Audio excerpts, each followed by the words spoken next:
Let's face it, there comes a point in life when the house grows quieter, the phone doesn't ring as often, and the mirror tells stories you never thought you'd live to see.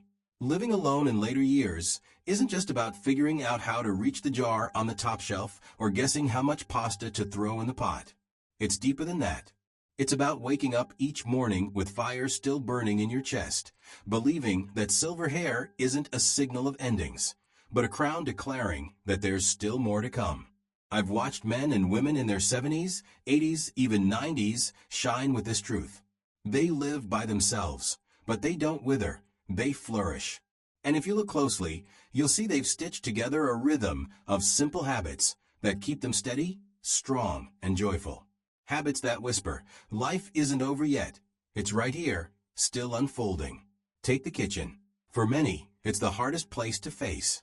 That room once rang with laughter, with holiday feasts, with children running in and out. But when it's only you at the table, the fire to cook dims. Meals shrink to toast and tea, maybe a boiled egg, or whatever frozen box slides easiest into the microwave. And slowly, the body starts to fade.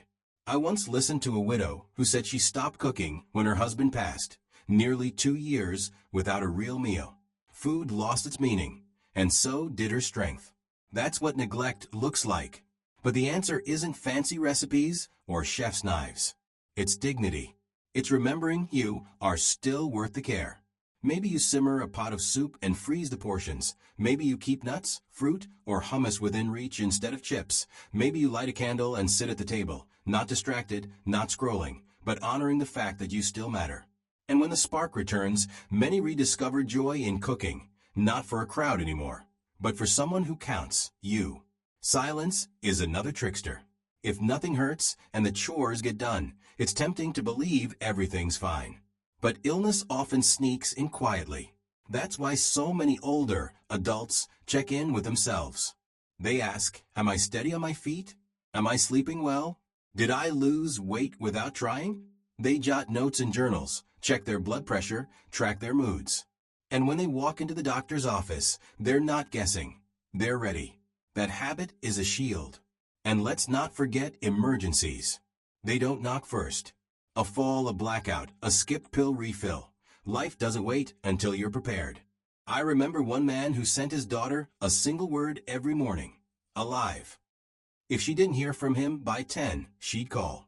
Another woman gave her neighbor a spare key and an envelope of instructions in case of crisis. That's not weakness, that's wisdom. Whether it's a neighbor, a church friend, or a medical alert device, build your net before the fall. But there's another shadow, quieter, more dangerous, loneliness. It doesn't bruise the skin, but it crushes the spirit. Studies show it can darken memory, weaken immunity, even shorten life.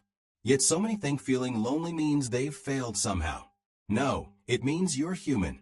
Living alone doesn't have to mean being alone. A walking group, a weekly call, a book read over video chat with a child. These little connections are medicine. And don't stop moving. Movement isn't only about muscles, it's about meaning. A retired mechanic once told me he quit his 5-mile walks because they felt empty. Then he picked up a camera, started photographing birds, and suddenly every walk was an adventure. That's what purpose does. It puts joy back into your steps. Strength matters, too. Muscle is armor. It steadies your balance, protects your bones, keeps you independent. And it's never too late to rebuild. Milk jugs, soup cans, chair yoga. None of it requires a gym, just persistence. Even grip strength, as simple as twisting a jar lid, can mean freedom when no one else is around.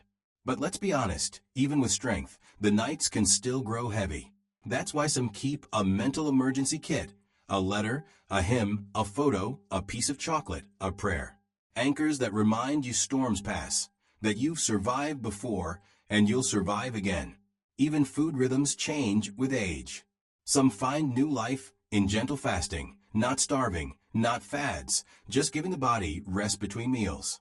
Others choose to downsize their homes, trading space for peace, shaping their lives around who they are now instead of who they were then. And sleep, precious sleep, isn't something to shrug off.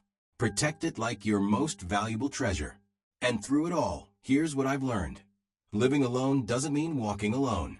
It means learning to walk with yourself kindly, to care for your body, guard your mind, and tend to your soul. These habits aren't about chasing perfection. They're about living with intention, choosing to laugh, to let go, to hold on, to step forward. So carry these truths with you. Share them. Because we're all, in the end, just walking each other home. And along that road, it helps to have a light in your hand and hope in your heart.